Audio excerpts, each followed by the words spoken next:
नमस्कार साथियों, स्वागत है आपका अपने यूट्यूब चैनल भाषा निकेतन में। साथियों, हम बात कर रहे हैं यूजीसी नेट, जेआरएफ और सेट की जो परीक्षा है उसके लिए। साथियों, हम मनोज कुमार जी की पुस्तक पढ़ रहे हैं और साथियों मनोज कुमार जी की पुस्तक से हम आदिकाल को पढ़ रहे हैं और ये हमारा आज का चौथा वीडियो है। इससे पहले साथियों हम 3 वीडियो आप तक साझा कर चुके हैं और साथियों हम कल जहाँ छोड़े थे वहाँ आज हम यहाँ शुरू करेंगे। तो साथियों चलिए वीडियो शुरू करेंगे और वीडियो शुरू करने से पहले चाहेंगे चैनल पर नए हैं तो प्लीज़ चैनल को सब्सक्राइब ज़रूर करें। तो साथियों देखते हैं, हमारा आज से यहाँ शुरू होगा कि उक्ति व्यक्ति प्रकरण।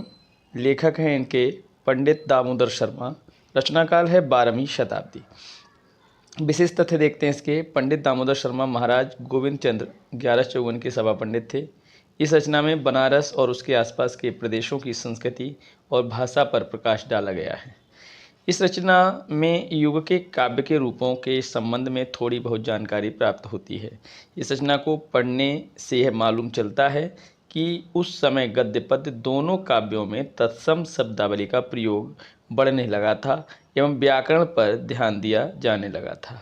चलिए देखते हैं। इस ग्रंथ का निर्माण लोक भाषा सिखाने के उद्देश्य से किया गया था। बात करेंगे वर्ण रत्नाकर। लेखक हैं इसके ज्योतिषर ठाकुर। रचनाकाल 14वीं शताब्दी आचार्य द्विवेदी के अनुसार है। विशेष तथ्य देखते हैं। ज्योतिषर ठाकुर मैथिल भाषा के कवि थे। इस रचना का प्रकाशन डॉक्टर सुनीति कुमार चटर्जी व पंडित बबुआ मिश्र के द्वारा बंगाल एशियाटिक सोसाइटी के माध्यम से करवाया गया था। इस रचना की भाषा शैली को देखने से यह एक शब्दकोश सा प्रतीत होता है। यह मैथिली हिंदी में रचित गद्य पुस्तक है। इसे मैथिली का विश्वकोश भी कहा जाता है। यह ग्रंथ मूलतः तत्कालीन समय के राजकुमारों को स्थानीयता का ज्ञान करवाने के उद्देश्य से लिखा गया था। अब हम बात करेंगे आदिकालीन अभ्रंश साहित्य पर। आदिकालीन अभ्रंश साहित्य हिंदी साहित्य के प्रथम चरण आदिकाल के साहित्य लेखन की शुरुआत मूलतः अभ्रंश भाषा से ही मानी जाती है। इस भाषा के लिए अभ्रंश नाम प्रयोग की शुरुआत 7वीं शताब्दी में हो गई थी। चंदा शर्मा गुलेरी ने साहित्यिक अभ्रंश को ही पुरानी हिंदी कहकर पुकारा है। बाबू श्याम सुंदर दास, डॉक्टर धीरेन्द्र वर्मा, चंदा शर्मा गुलेरी ने हिंदी के आदिकाल को अभ्रंश काल ही कहकर पुकारा है। अभ्रंश भाषा में 3 प्रकार के बंध पाए जाते हैं: दोहा बंध, पद्धड़िया बंध और गेयपद बंध। आचार्य हजारी प्रसाद द्विवेदी के अनुसार जिस प्रकार गाथा प्राकृत का अपना छंद है, उसी प्रकार दोहा अभ्रंश का अपना छंद है। अभ्रंश भाषा में दोहा काव्य का आरंभ 6ठी शताब्दी के कवि जोइंदू से माना जाता है। जिनदत्त सूरी द्वारा रचित उपदेश रसायन रास अभ्रंश भाषा का प्रथम रास काव्य माना जाता है। अभ्रंश नाम सबसे पहले वल्लभी के राजा धारसेन द्वितीय के शिलालेख में मिलता है। अब देखिएगा, अब हम बात करेंगे प्रमुख कवि एवं उनके बारे में, जो भी तथ्य हैं उनकी रचना इत्यादि के बारे में बात करेंगे। साथियों हम पहले स्वयंभू, तो स्वयंभू की रचना है पौमचर्यु, रिठ्ठिमेणी चर्यु और स्वयंभू छंद, और आपका अगला कौन सा, ये पंचमी चर्यु। नोट है, इनका स्थिति काल 8वीं शताब्दी 783 ईस्वी निर्धारित किया जाता है। पौमचर्यु रचना में भगवान राम के चरित्र का वर्णन किया गया है। अतः इस रचना को डॉक्टर भयाणी ने अभ्रंश की रामायण कथा एवं स्वयंभू को अभ्रंश का वाल्मीकि कहा जाता है। रिठ्ठिमेणी चर्यु रचना कृष्ण के चरित्र का वर्णन किया गया था। इनको अभ्रंश का प्रथम महाकवि कहा जाता है। पौमचर्यु में 12,000 श्लोक हैं। इसमें 5 कांड एवं 90 संधियाँ हैं। इनमें से 83 संधियाँ स्वयं स्वयंभू के द्वारा तथा शेष 7 संधियाँ उनके पुत्र त्रिभुवन के द्वारा रचित मानी जाती हैं। स्वयंभू के अनुसार पद्धड़िया बंध के प्रवर्तक चतुर्मुख नामक कवि माने जाते हैं। इनकी पौमचर्यु रचना में पांडवों की वनवास कथा का वर्णन है। स्वयंभू छंद इनकी पूर्ण छपी रचना मानी जाती है। पौमचर्यु अभ्रंश की प्रथम पद्धड़िया बंध कड़वक रचना मानी जाती है। इसमें 8 पद्धड़ियाँ हैं। घत्ता छंद का प्रयोग होता है। पद्धरी 16 मात्राओं का मात्रिक छंद, घत्ता दोहा छंद। स्वयंभू ने अपनी भाषा को देसी भाषा कहकर पुकारा है। अब है पुष्पदंत। महापुराण, अणय कुमार चरियु, नाग कुमार चरित्र, जसहर चरियु, यशोधरा चरित्र, कोश ग्रंथ। इनका स्थितिकाल 10वीं शताब्दी माना जाता है। ये प्रारंभ में शैव मतानुयायी थे, किंतु बाद में अपने आश्रयदाता के अनुरोध पर जैन पंथ स्वीकार कर लिया। साहित्यिक शिल्प एवं तात्विक दृष्टि से इनकी रचनाओं पर जिन भक्ति का प्रभाव देखने को मिलता है। इनकी महापुराण रचना में 63 महापुरुषों की जीवन घटनाओं का वर्णन किया है। प्रसंगवश रामकथा का उल्लेख भी प्राप्त होता है। इन्होंने बड़े गर्व के साथ घोषणा की कि जो इस ग्रंथ में है वह और कहीं मिल नहीं सकता। शिव सिंह सेंगर ने इनको अपभ्रंश का भवभूति कहकर पुकारा है। महापुराण रचना के कारण इनको अपभ्रंश का वेदव्यास भी कहा जाता है और ये मान्यखेट के प्रतापी राजा कर्ण के महामात्य भीम के सभा कवि थे।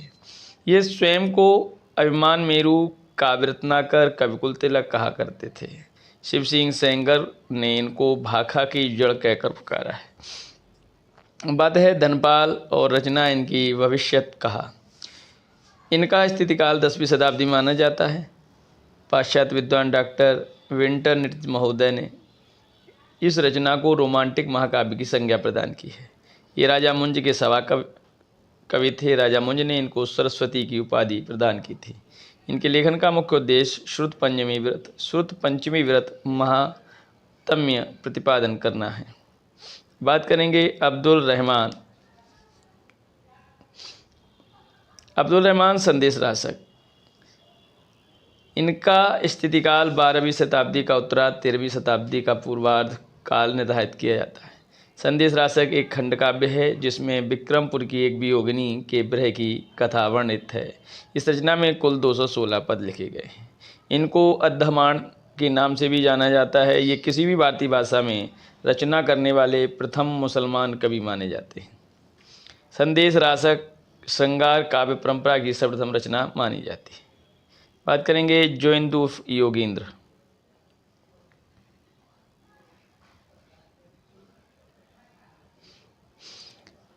परमात्म प्रकाश एवं योग सार इनकी रचना है।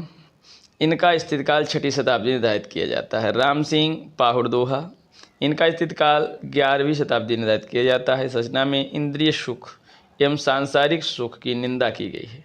त्याग, आत्मज्ञान, आत्मानुभूति को महत्व दिया गया है। हेमचंद्र शब्दानुशासन, इनका स्थितिकाल 12वीं शताब्दी निर्धारित किया गया है। ये गुजरात के सोलंकी राजा सिद्धराज जयसिंह विक्रम संवत 1150 से 1199, उनके भतीजे कुमारपाल विक्रम संवत 1199 से 1230 के आश्रय में रहे।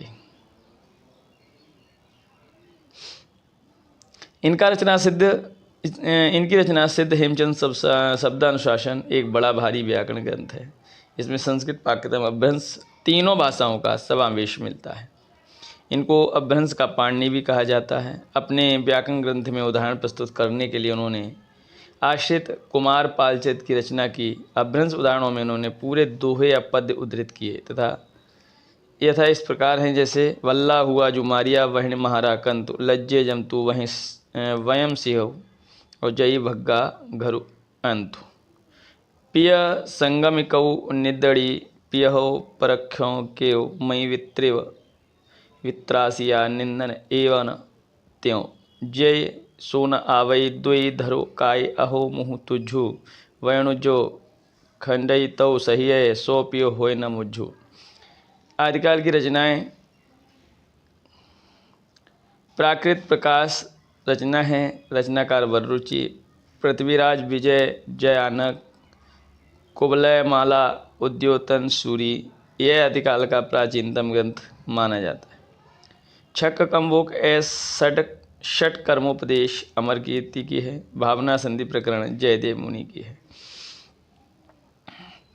अगली रचना है वीरमायण, वादर, दाढ़ी, दोहा, पाहुड़, महचंद मुनि, आनंद स्रोत, माणद आनंद, संयम मंजरी, महेश्वर सूरी, संत कुमार चरियु, हरिभद्र सूरी, नेमिनाथ चरियु, हरिभद्र सूरी, धर्म परीक्षा इसको कहें हरिक्षेण, प्राकृत व्याकरण हेमचंद सूरी, छंदा अनुशासन हेमचंद सूरी, देसी नाममाला कोश ग्रंथ हेमचंद सूरी,